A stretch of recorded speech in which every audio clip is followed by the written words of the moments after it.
readers, and well-wishers gathered here this evening to celebrate Gurdwaras, abodes of the Guru. This is a book that brings together history, heritage, faith, architecture, and art. It is also the culmination of years of research, creativity, and passion. There could be no more fitting way to begin this celebration than by connecting with the living tradition that lies at the heart of this heritage. The Rabab occupies a special place in Sikh history. We associate it most closely with Guru Nanak Dev Ji and his lifelong companion Bhai Mardana, whose music accompanied the Guru's message across lands and generations. Today, bridging the past and the present, we are privileged to have with us the award-winning musician Gurdeep Singh, who will perform on the Afghan Rabab. Through his music, we are introduced to an instrument whose story stretches from Iran and Turkey through Afghanistan and Kashmir and into Punjab. We would also like to acknowledge Karanveer Singh Sipia, founder of the Rabab-e-Ruhaniyat project, whose work is dedicated to reviving and promoting the tradition of the Gurbani Kirtan. Ladies and gentlemen, please join me in welcoming Gurdeep Singh.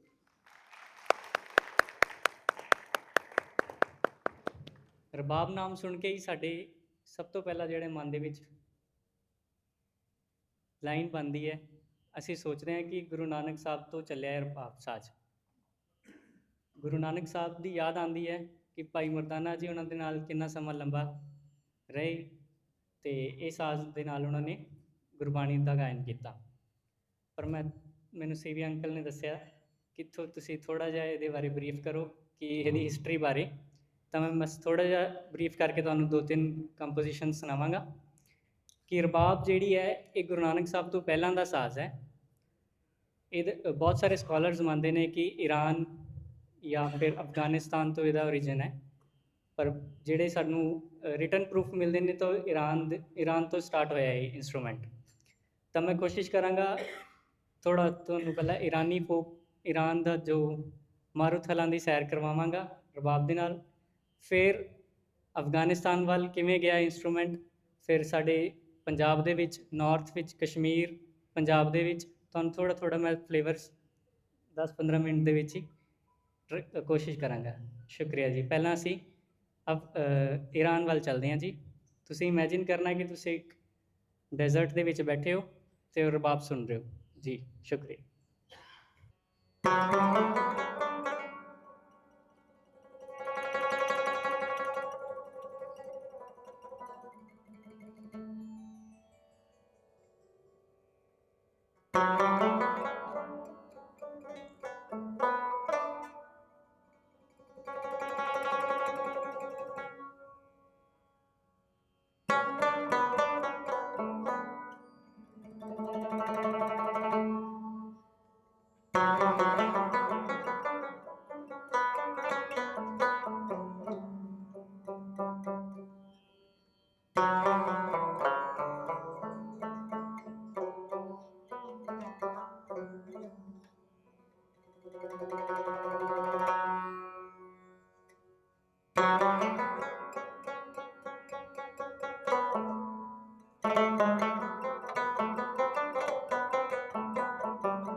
ਹੁਣ ਤੁਸੀਂ imagine ਕਰੋ ਕਿ ਤੁਸੀਂ ਊਂਠ 'ਤੇ ਬੈਠੇ ਹੋ ਅਤੇ ਰਬਾਬ ਦੀ ਉਹਦੇ ਵਿੱਚ ਚਾਲ।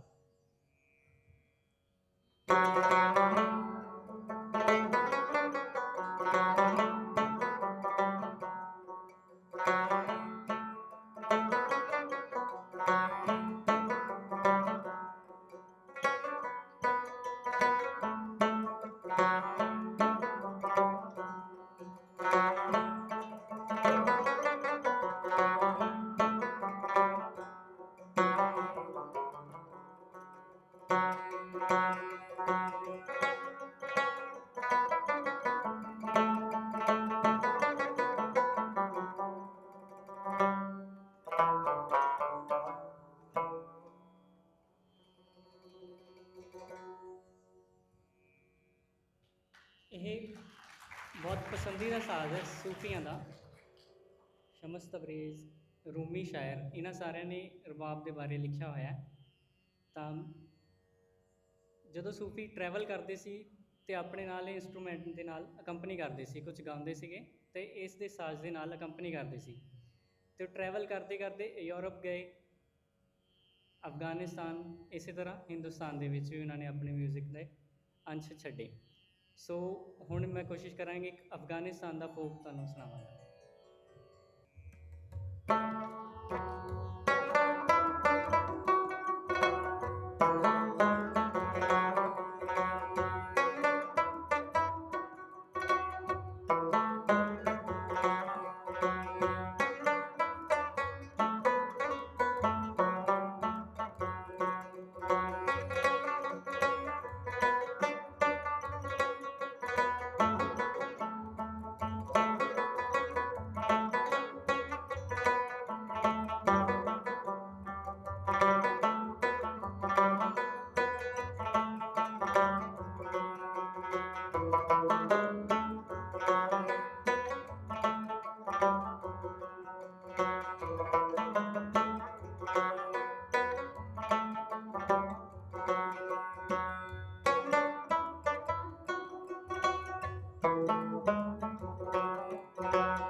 ਇਹ ਫੋਕ ਇੰਸਟਰੂਮੈਂਟ ਹੈ ਕਸ਼ਮੀਰ ਦਾ ਵੀ। ਹੁਣ ਇੱਕ ਥੋੜਾ ਛੋਟਾ ਜਿਹਾ ਇੱਕ folk song Kashmiri.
When there is someone walking beside you.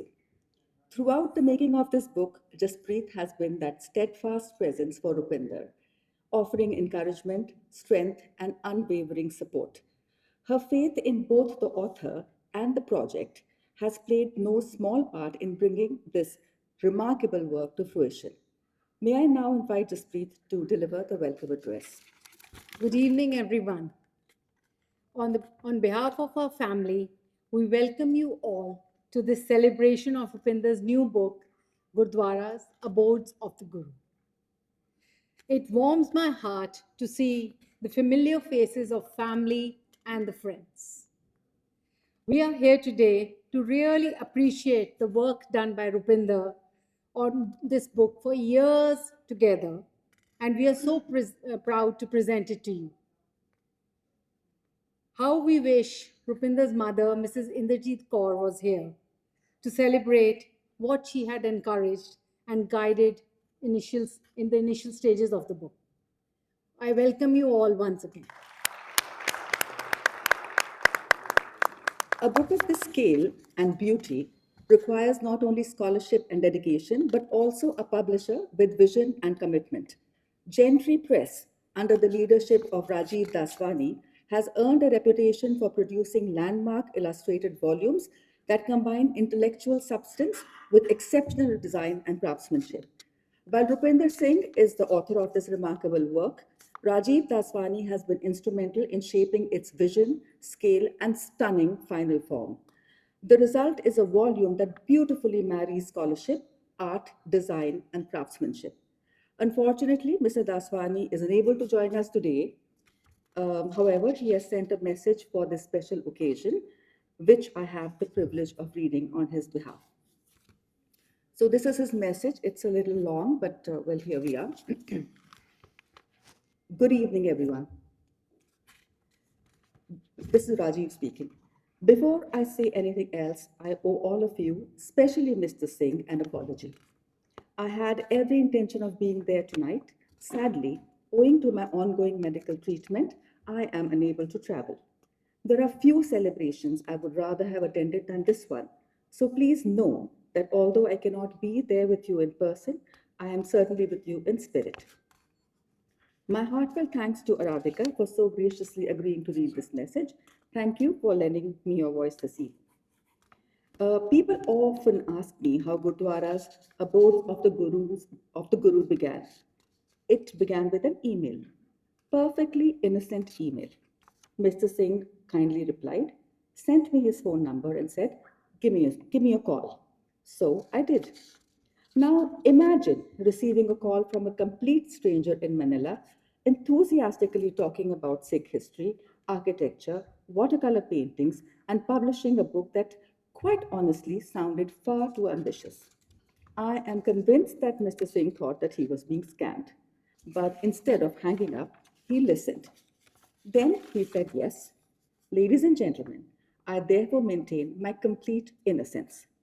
I sent an email, he gave me his number, he asked me to call, he answered. Everything that followed was entirely voluntary. Mr. Singh, of course, has spent the last 5 years insisting that I have done nothing except raise his blood pressure one phone call at a time. He may be right. Every time my name appeared on his phone, I imagined him wondering, what impossible idea has Rajiv come up with now? Yet somehow he still answers. One of my happiest memories will always be Amritsar.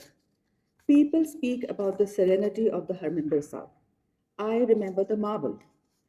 I have eaten enough tandoori in my life to know what a tandoor does. What I didn't know was that in the middle of summer, the marble around the Golden Temple apparently becomes one.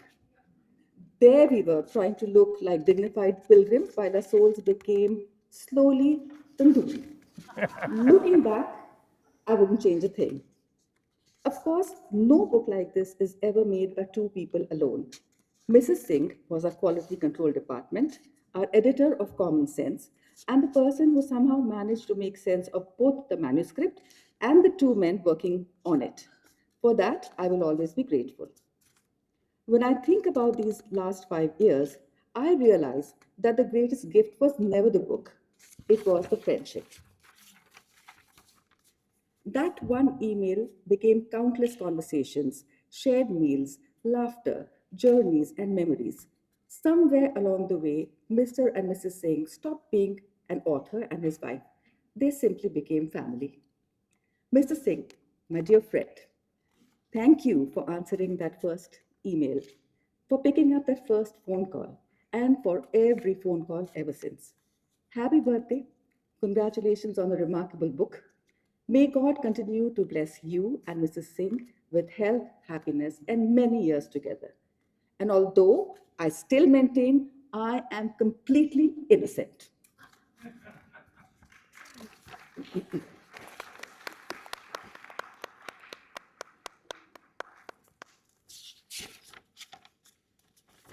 So thank you. And before we move on to the conversation, we have a brief curtain raiser. With over 2 lakh views, the promotional film for Gurdwaras Abodes of the Guru has already found an enthusiastic audience. Featuring Roopinder Singh and artist Alan Caseda, it brings together the talent of producer Jennifer Selrin, photographer Sugin Charles, musician Sukhpal Sukh, and journalist Roopinder Singh Robin. Please enjoy the film.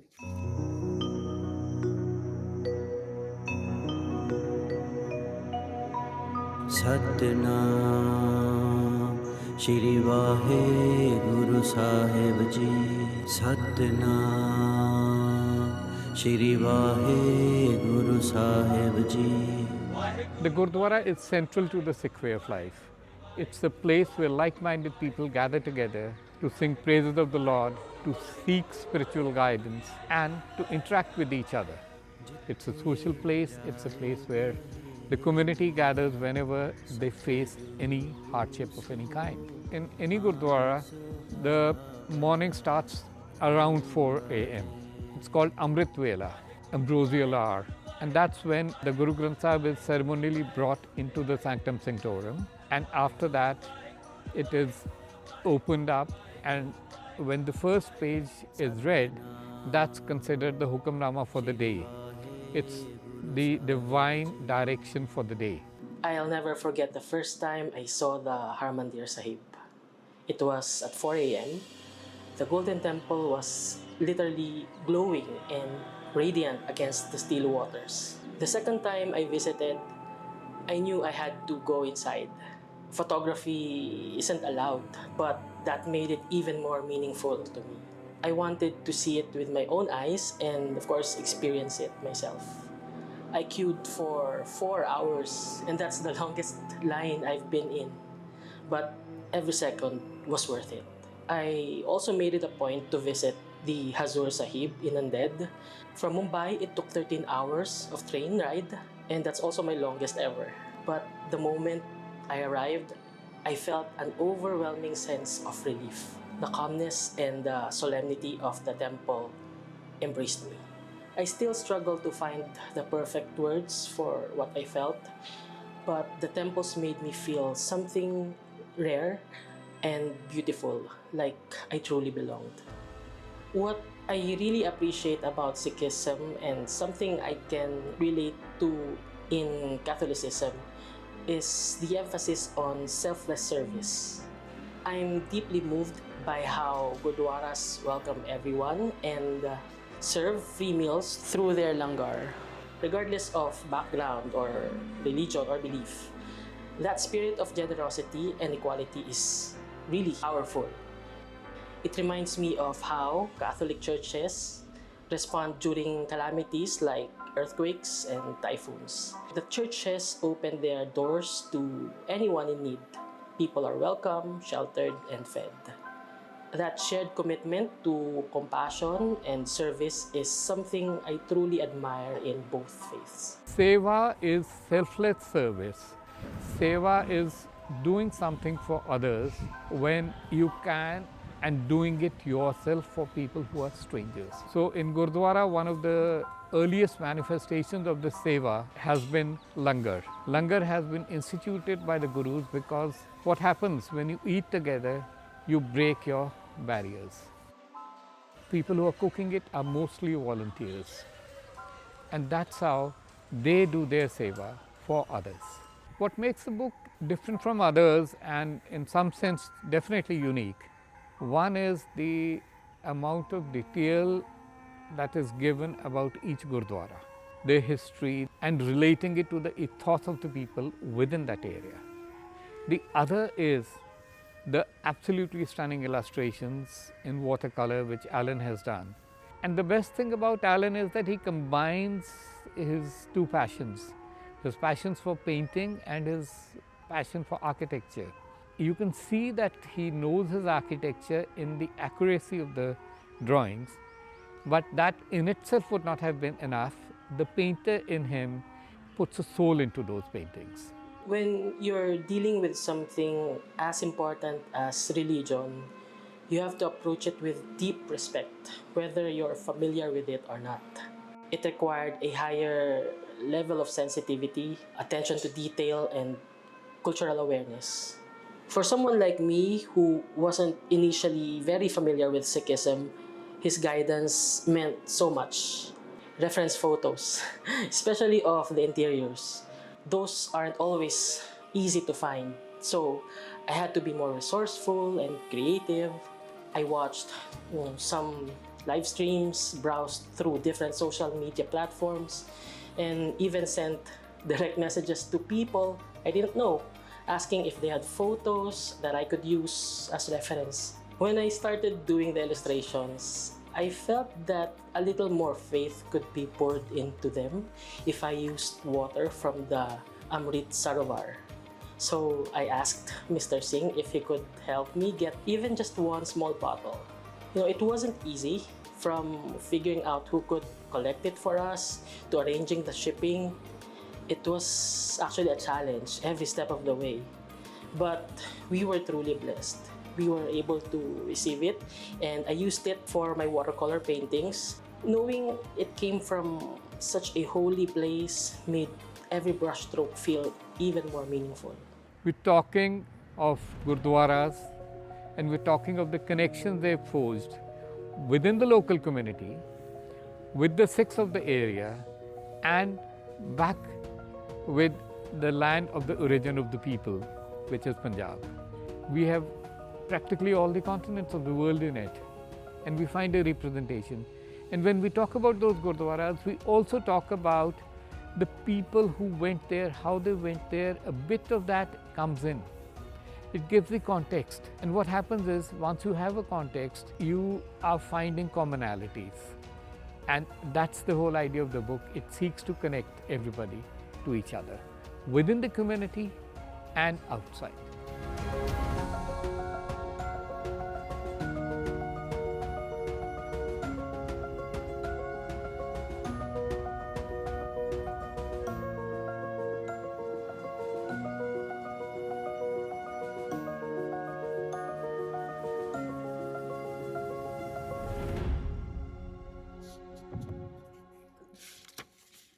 The heart to this evening is a conversation about the book, its inspiration, and the heritage it celebrates.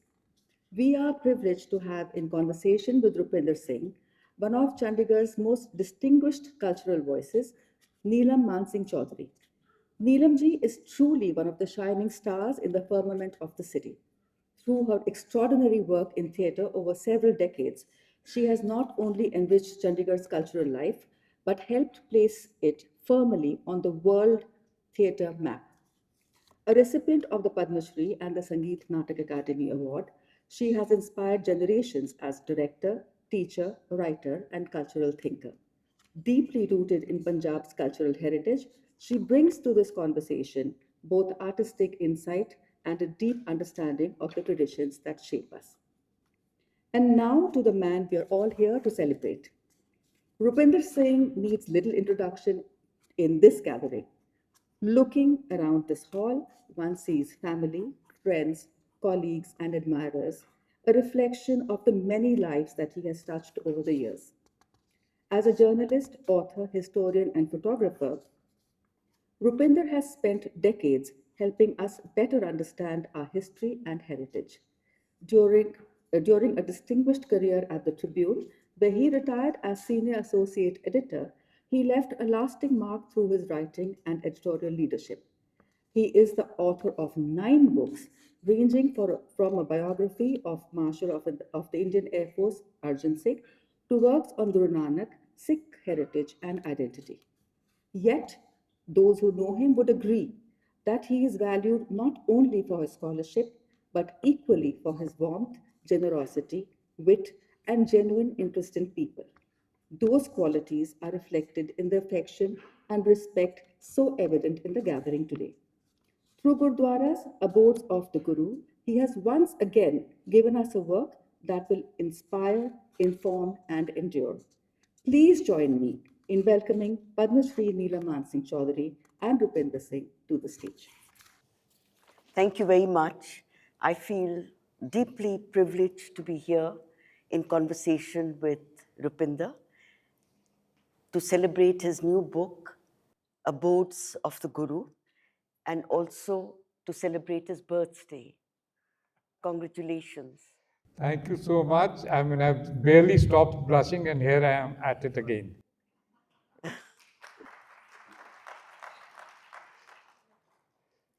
Roopinder Singh, as we know, is a writer and journalist whose work has consistently explored the intersection of history, culture, and identity. Through his writings, he's brought alive not only monuments and events, but also the human stories behind them. The people, the memories, the tradition that give places their meaning. In Abodes of the Guru, he turns his attention to Gurdwaras, not merely as a place of worship, but as a space where history, faith, architecture, and community come together. A Gurdwara is a place of prayer, but it's also a place of welcome, service, remembrance, and collective identity. Today, I would like to be in conversation with him, not only to explore the making of the book, but also what these remarkable spaces tell us about ourselves. So, Roopinder, my first question. Yeah. The subtitle of your book, Abodes of the Guru, very catchy title. In Sikh philosophy, the Gurdwara is a place where the spiritual and the temporal, the miri piri, coalesce seamlessly. In a world that's has increasingly compartmentalized faith, how do these spaces manage to remain anchors of both profound internal contemplation and intense social action? Well, I'd say at a certain level, it's very, very simple. Our gurus told us to live in the world and not to renounce it. So, how do we live in the world? We live through Piri. Piri, Miri, they're both together. Our life has to involve both, but the temporal has to be guided by the spiritual. The spiritual has to be always on a higher plane than the temporal, because once that happens, then the actions we do in our day-to-day living become much more easier to deal with. And we learn to live our lives without getting into the kind of morass which other people do when they don't have spiritual guidance. That's so true. Asceticism of the heart. Absolutely.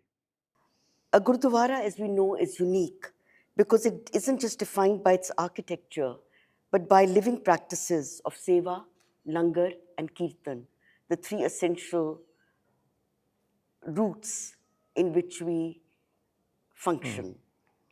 When you trace these 55 spaces which you have traced in your book, how did you balance documenting the concrete permanence of brick and mortar with the fluid, ephemeral nature of the human devotion housed within them?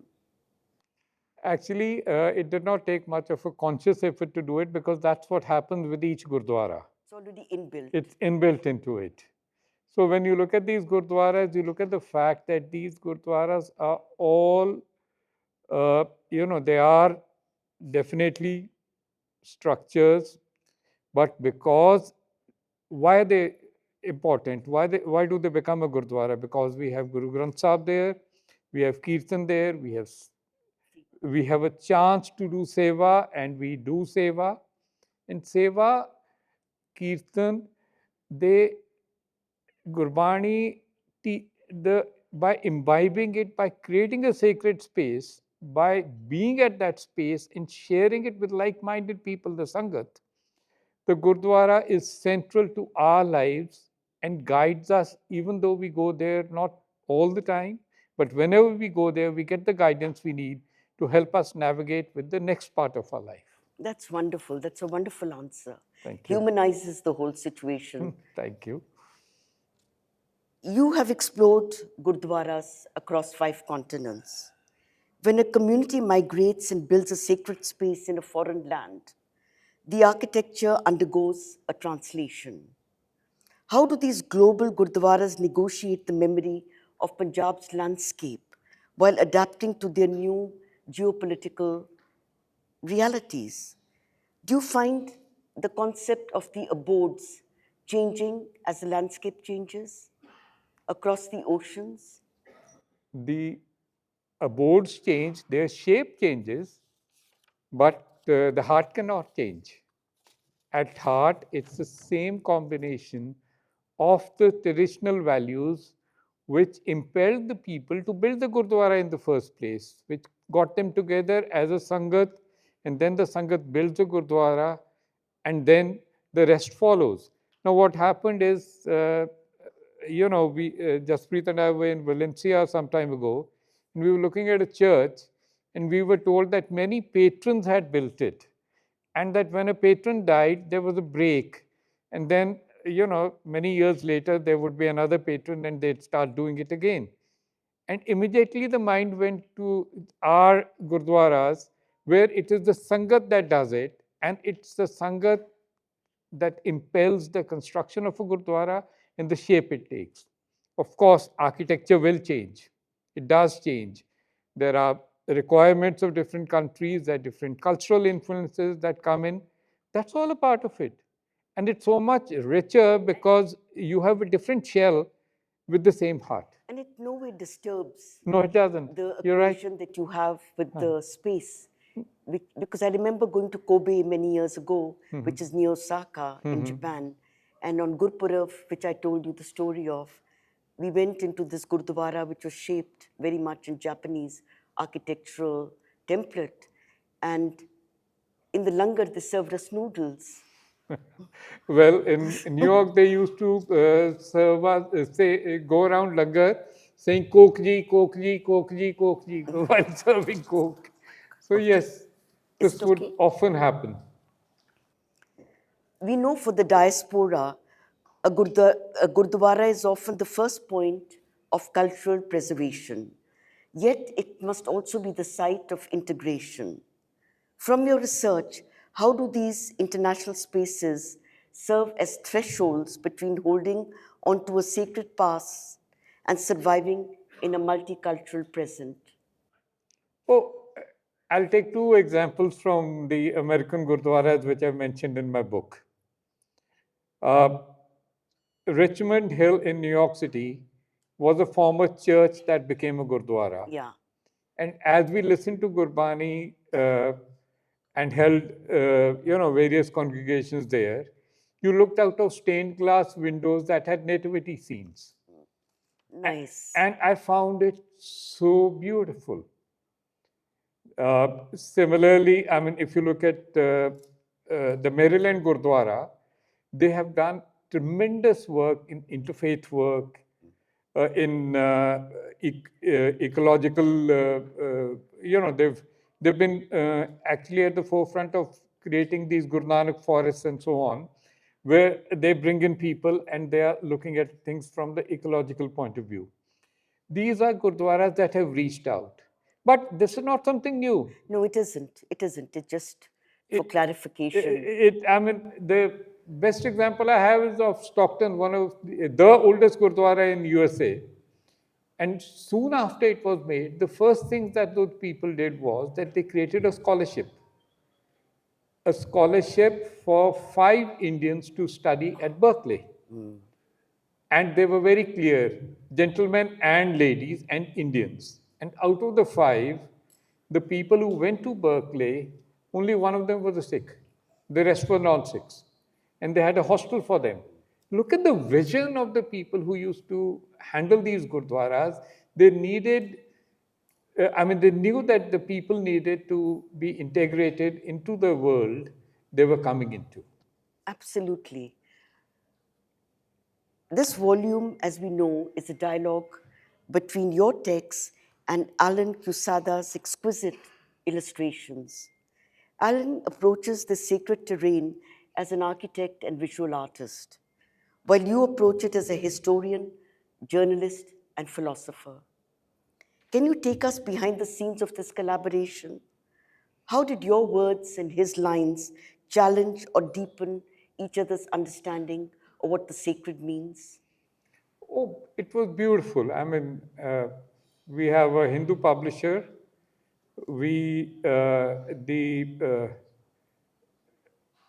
The person who put it together, the graphic artist, is a Christian, but from different church than Alan. And then, of course, there's me. I mean, we were all together working on a project which everybody felt was sacred. And I mean, we all dealt with it in different ways. Now, let's start with Alan asking me for uh, water from the Amrit Sarovar, which went to him. And how it went is another story. It's not easy to send Tell these us the things. story. I managed to get it, of course. Now the point was nobody would take it in a courier, and I was besides myself because apparently you need various kinds of licenses to take a liquid out, and this was not a business I had. Finally, I was advised by Mr. Pankaj Singh of all people, who's here right now with us. He said, let's give it a shot through Indian Post, which we did.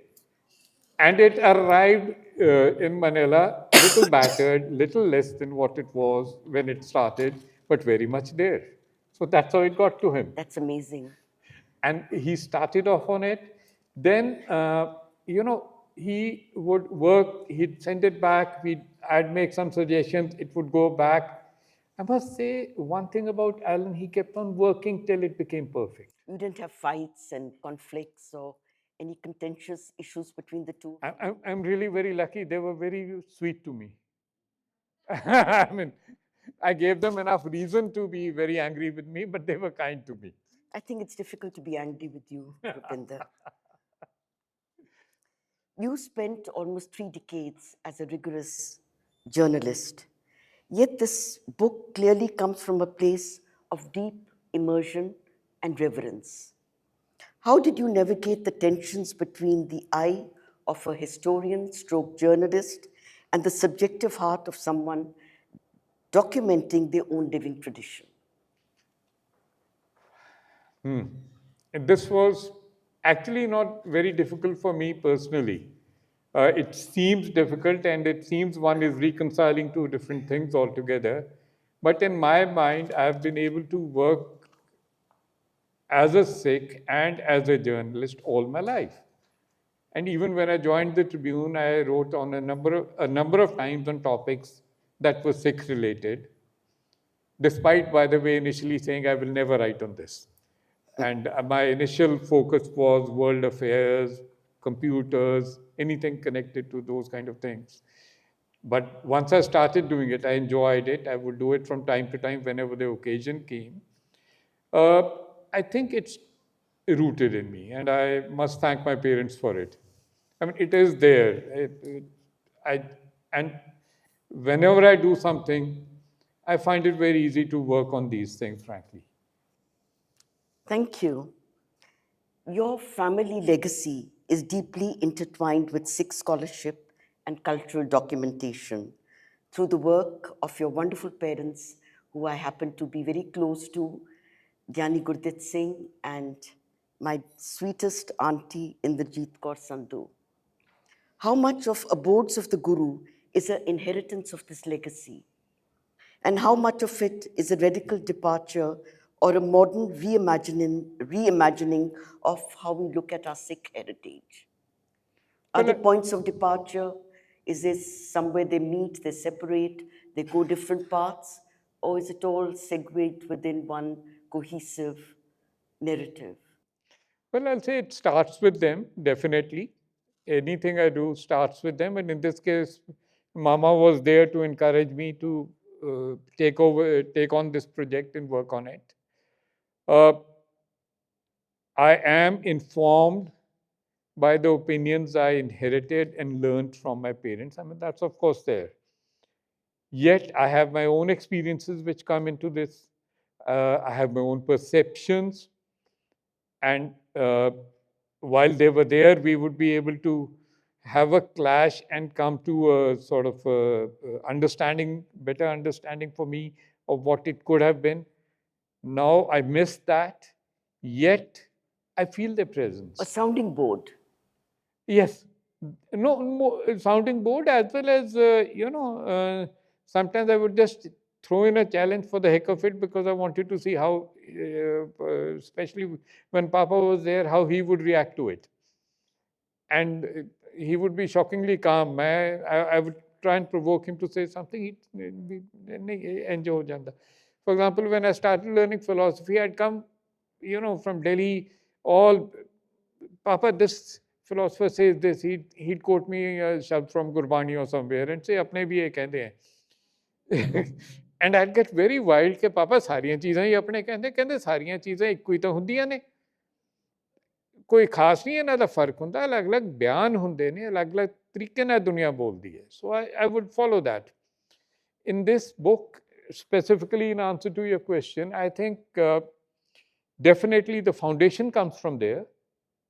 The interpretation is purely mine and the kind of journalistic recreation of the histories of these institutions is something I would give myself a certain amount of credit for, because it's an unfortunate fact that most of the time when you ask a Gurdwara what is your history, they don't know. They cannot talk beyond their earlier committee.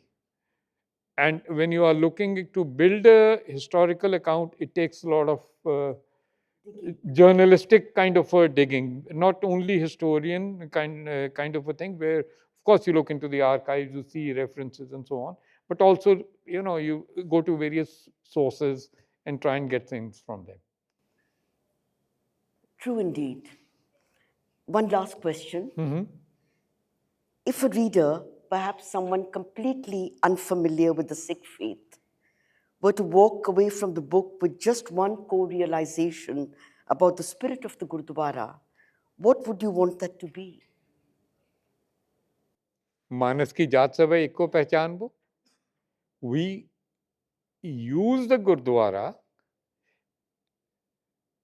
to understand the fact that we are all creations of that one creator. The various ways in which we interpret Gurbani, we learn, we interact with people based on that. I mean, this is the inclusiveness of the Gurdwara I would keep on stressing on.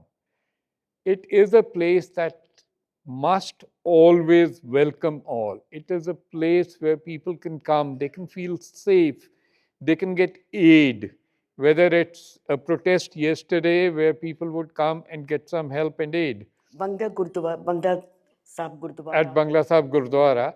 I mean, it happens all the time. Look at COVID. I mean, everybody is running away, and these are the people who are opening COVID langars.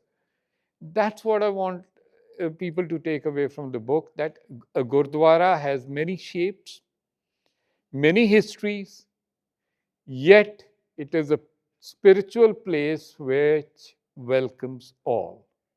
Just one, even though I said it was a final question, right? But I'm tempted to ask one more.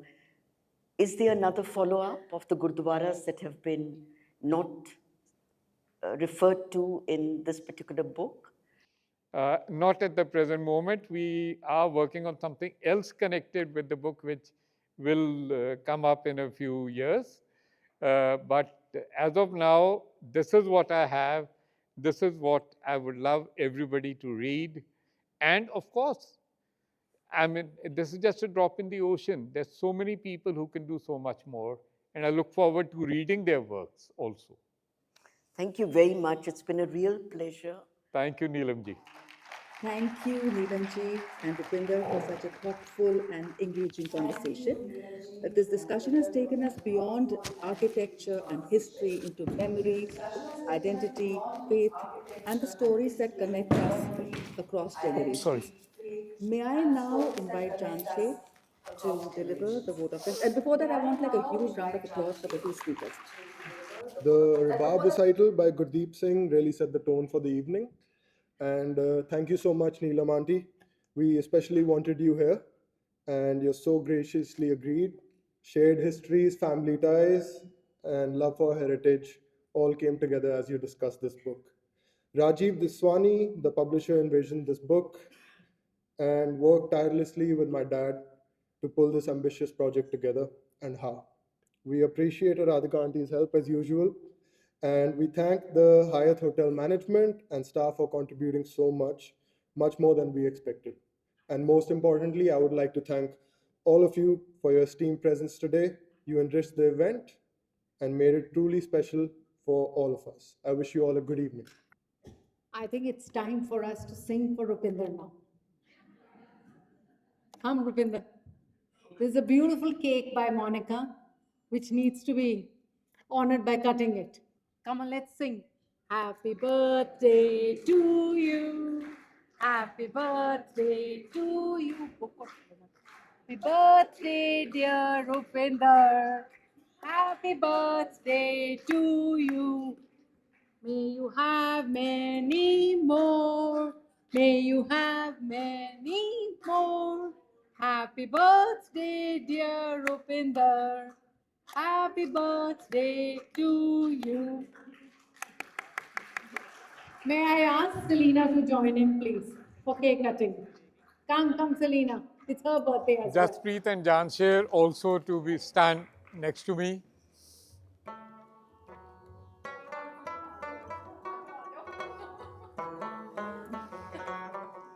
I'll come. Come, cut your Come. cake. आओ जी. Yay! वो आप पे होएगा. Thank you so much.